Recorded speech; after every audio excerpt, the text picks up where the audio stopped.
All right, Group F, Real Madrid, Carlo Ancelotti, and the defending champions, best manager in the world. Gotta love them. Minus 500, Real Madrid are at Bet365 to top Group F. Leipzig, 5-1. Celtic, 14-1. Shakhtar, 50-1. Real Madrid and Shakhtar, they just can't get away from each other in the Champions League. I already made a case for Leipzig at the top of the show as a long shot bet, 100-1 to win the whole thing. Real Madrid is probably a little too high here, but none of these prices really interest me. You two, though, are both buying another Scottish team. We got two Scottish teams in the group stage here. BJ, make the case for Celtic. Yeah, I do like Celtic at, they're at plus 333 at Bet365. I mean, Real Madrid's heavy favorites to win this group. I have no interest in playing them. I'll probably be looking to fade them in the first match against Celtic.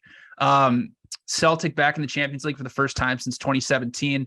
I mean, everybody take this with a grain of salt because it is the Scottish Premier League, but Celtic 2.6 XG per 94, only 0.95 XG allowed. That's incredible dominance. Now they're playing a bunch of nobodies, but the biggest thing with Celtic and a lot of these teams who are coming into the Champions League after having great seasons in leagues outside of the Big Five is, can they keep a hold of essentially all of the pieces that they have? And that's exactly what Celtic did. They weren't like Rangers and lost Calvin Bassey. They weren't like Ajax and lost four of their best players. They have the entire core back together.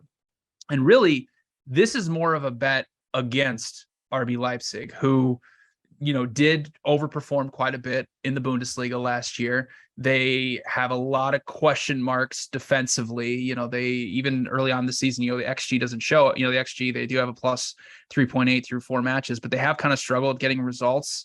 And just in terms of price, this is just a really good price on a very good Celtic team that can give both Real Madrid and RB Leipzig a lot of problems. So I like Celtic at plus 330. Celtic Park in Glasgow is one of the most electric atmospheres across Europe. You're going to see that in the first match against Real Madrid. It's a really, really difficult place to play. They're a very good possession dominant type of team. We'll see if that translates to the Champions League, where they're not going to have much of the ball. But we got an American, Carter Vickers, there at Celtic. It's a really fun team that is very capable of giving both RB Leipzig and Real Madrid some problems.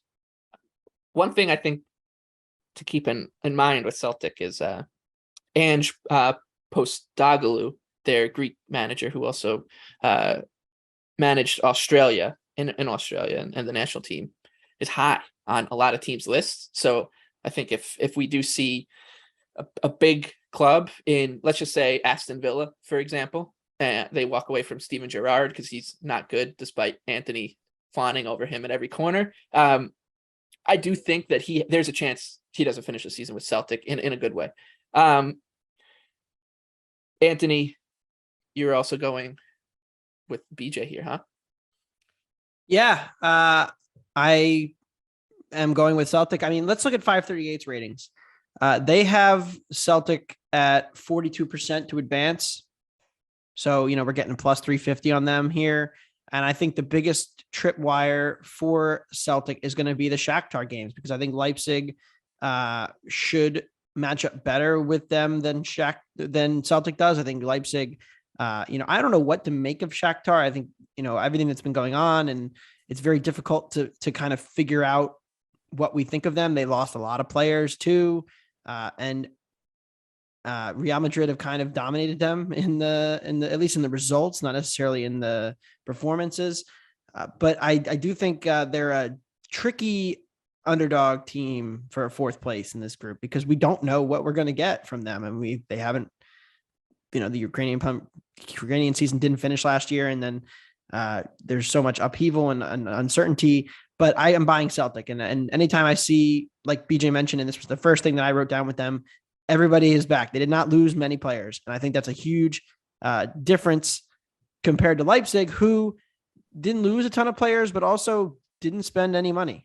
And I thought they were going to, and they just kind of haven't. So I think that's a really interesting, they're kind of doing the run it back, and they were fine. They were good, but their style is very built toward the Bundesliga, and they struggled to cope in Europe last year. So I'm going to take Celtic as a long shot.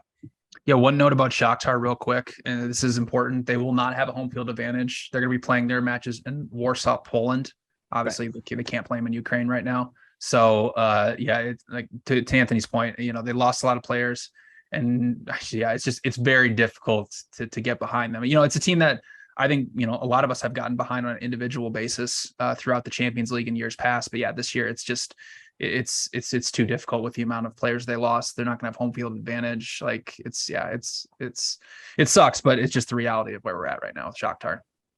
And they're another team that's kind of gone through a cycle, right? And it was not that long ago that they were very competitive with Inter and Real Madrid. Right. But now we saw last year the gap got bigger. They struggled with Sheriff, and now they're kind of another step removed, and a lot of their players left. So it's a very tough situation, but I think they're pretty well dead here at the bottom.